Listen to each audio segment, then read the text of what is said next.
Su principal competidor era la India, cuna de la industria del algodón. Los artículos indios eran de calidad superior a los ingleses.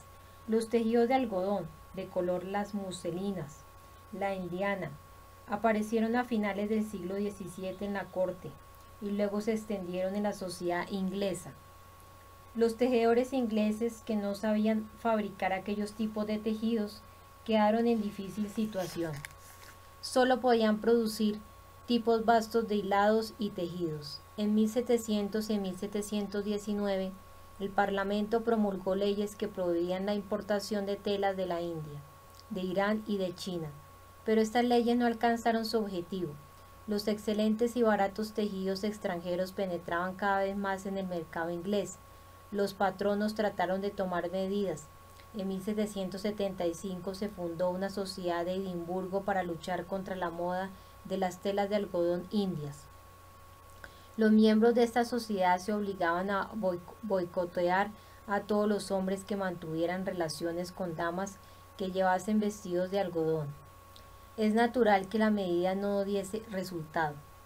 La salvación llegó por otro lado. La industria algodonera inglesa, como rama nueva, no se veía constreñida por reglas viejas, heredadas del régimen gremial, que destruían toda iniciativa.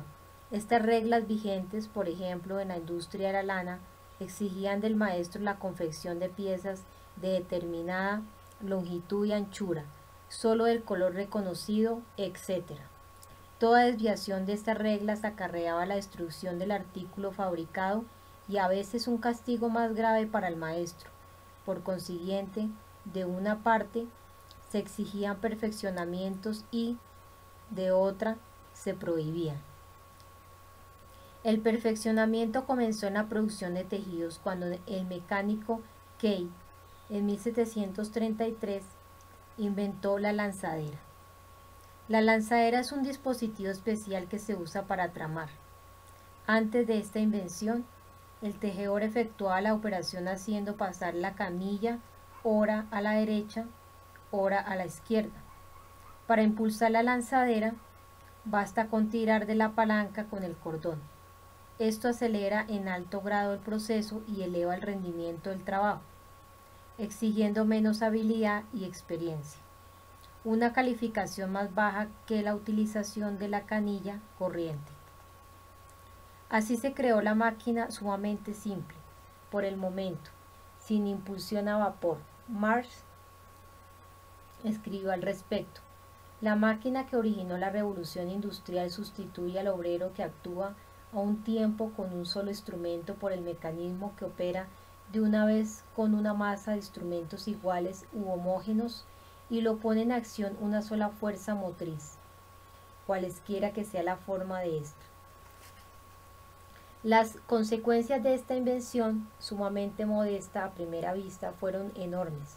Se duplicó la cantidad de producción del tejedor, pero lo principal consistía en que se quebrantaba el desequilibrio natural existente entre la producción de hilados y tejidos.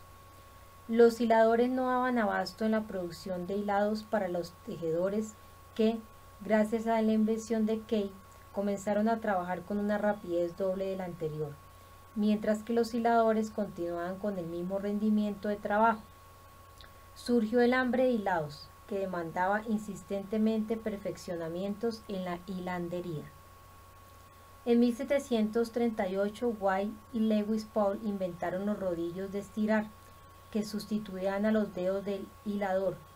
A continuación, Hicks construyó una máquina de hilar, que actuaba por la fuerza del agua, la llamada Machine Weather, invención de la que se apropió el hábil y emprendedor barbero y relojero Argyll. Con la máquina de Argyll se fabricaban hilos fuertes, pero muy gruesos.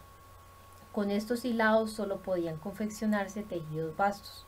Por eso, a pesar del ascenso vertical de la productividad del trabajo, la competencia de los tejedores de la India, que producían tejidos de alta calidad, no disminuyó. Se precisaba una máquina para la producción de hilados finos. Por fin, en 1765, la inventó el tejedor y mecánico Hargreaves, que la denominó hiladora de Jenny, en honor a su hija. La Jenny proporcionaba un hilado fino, pero el mecanismo era excesivamente frágil. La máquina se movía a mano, pero en lugar de un uso, como la hiladora manual corriente, tenía 1, 6, 0, 1, 8 usos que ponía en movimientos un solo hilador. Se obtuvo la posibilidad de producir muchos más hilados que antes. Si hasta entonces por cada tejedor trabajaban 3 hiladores y el hilado no bastaba, ahora se producía más del que podían utilizar los tejedores existentes. Se precisaron más tejedores y su salario se elevó.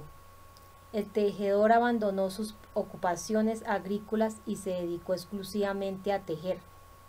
Poco a poco el tejedor labriego fue desapareciendo y se convirtió en obrero tejedor, carente de toda propiedad y viviendo solo de su jornal. Con la aparición de las primeras máquinas, sumamente imperfectas, no solo comenzó a desarrollarse el proletariado industrial, no solo comenzó a impulsarse el surgimiento del proletariado rural. ¿Por qué sucedió esto? Hasta entonces hubo multitud de pequeños agricultores, los llamados yeomen, que laboraban su pequeña parcela. La renuncia de los tejedores campesinos a practicar la agricultura y por consiguiente a su parcela de tierra hizo que surgieran los grandes arrendadores, que asentaron en las parcelas que habían quedado libres. Los grandes arrendadores, aprovechando todas las ventajas que proporcionan la gran hacienda y la inversión de capitales en el mejoramiento de las tierras, podían vender sus productos mucho más barato que los modestos labriegos. Estos no tuvieron más remedio que vender sus parcelas, que no podían proporcionarles el sustento. La mayoría obró así. Tras de vender su tierra, el yeoman propietario se convirtió en proletariado rural, yendo a trabajar como jornalero del gran arrendador. El desarrollo de la industria, que se operó paralelamente a los cambios de la estructura social, no paró aquí. En 1799, un hilador, hijo del granjero Samuel Crompton, construyó una máquina que reunía los principios de las máquinas de Hargreaves y de Arbery. Por ser una fusión de las dos invenciones precedentes, por su origen híbrido, recibió la denominación popular de mula. La máquina de Crompton proporcionaba un hilo fino y fuerte que servía para la producción de tejidos caros, en particular de la muselina. Esta invención incrementó de súbito el rendimiento del trabajo a proporciones enormes jamás vistas. Ahora una máquina manejada por una persona tenía hasta 120.000 usos, gracias a las invenciones en la producción de hilados. La cantidad de estos aumentó varias veces. Los tejedores seguían trabajando a mano y resultaban incapaces de elaborar toda la masa de hilados que producían las fábricas. El hambre del tejido fue liquidada mediante la introducción del telar mecánico, inventada por el Cartwright de Kent en 1785. La utilización del telar del Cartwright incrementó 40 veces el rendimiento del trabajo. En otras palabras, un obrero producía tanto como 40 tejedores a mano. Paulatinamente el telar de Cartwright se fue perfeccionando y por fin terminó con el telar a mano, como antes la Jenny y la máquina mula liquidaron el hilado a mano. Gracias a estas y a otras invenciones, el trabajo mecánico triunfó sobre el manual en las ramas principales de la industria inglesa. Los resultados no tardaron en aparecer. Por un lado, se produjo un rápido descenso de los precios de todos los artículos fabriles, un florecimiento del comercio y de la industria, se conquistaron muchos mercados extranjeros, se incrementaron con rapidez los capitales y las riquezas nacionales. Por otro lado, se operó un rápido crecimiento cuantitativo del proletariado, los trabajadores perdieron toda seguridad en el salario, se hicieron más frecuentes los disturbios obreros y llegamos al 2.2, la máquina de vapor. El auge de la industria no se limitó a la producción de tejidos, sino que afectó a todas las ramas, pero en tanto que la fuerza motriz fueran los animales o el agua, no podía aparecer el sistema Fabry. Este solo surgió con la invención de la máquina de vapor. En la solución de este gran problema laboraba el pensamiento técnico avanzado mundial. El primero en inventar la máquina de vapor fue el mecánico ruso Polsунov, pero dadas las condiciones de atraso de la Rusia feudal, el invento de Polsунov no halló aplicación. En 1765, el inventor inglés James Watt construyó un modelo de máquina de vapor. 4 años después, en 1769, construyó su primera máquina. El invento halló muy pronto aplicación en las empresas de Inglaterra. En 1780, en Birmingham funcionaban 11 máquinas de vapor, en Leeds 20 y en Manchester 32. La invención de la máquina de vapor marcó una nueva etapa de la revolución técnica. Juntamente con la máquina de vapor entra en escena la ciencia. Todos los inventores precedentes habían sido artesanos prácticos con muy poca o ninguna relación con la ciencia. Sus invenciones tenían un carácter puramente práctico y no se parecían en absoluto a las investigaciones científicas. La invención de la máquina de vapor, en cambio, fue el resultado de los conocimientos prácticos. Solo puede efectuarla un hombre que, además de la habilidad práctica, contase con grandes conocimientos en la esfera de las ciencias exactas. La invención y la aplicación en gran escala de la máquina de vapor fue la base de la gran industria. Las máquinas pudieron existir antes de la invención de la de vapor, pero no pudo haber producción mecánica. La introducción de la máquina de vapor en la producción presentaba enormes dificultades. Exigía la creación de una nueva rama de la industria con su personal y sus instalaciones.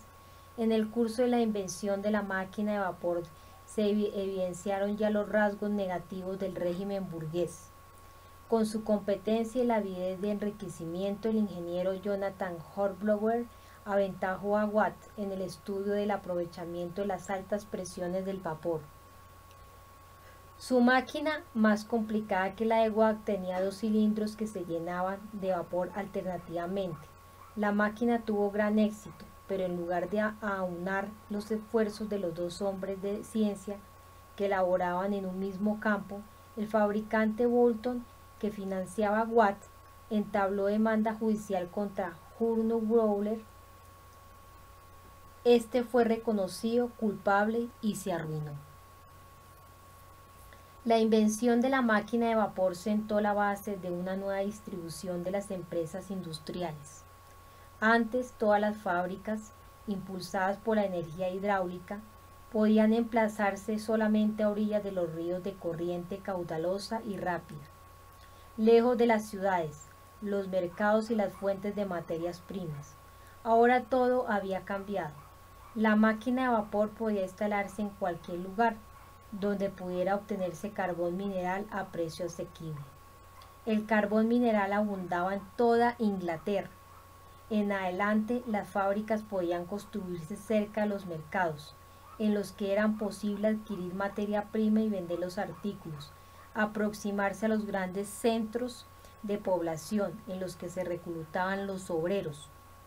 Las moles de los edificios fabriles se apretujaban unas contra otras. En las grandes ciudades se formaron los suburbios obreros, sobre los que se ciernen constantemente las nubes de humo de los hornos de las máquinas de vapor.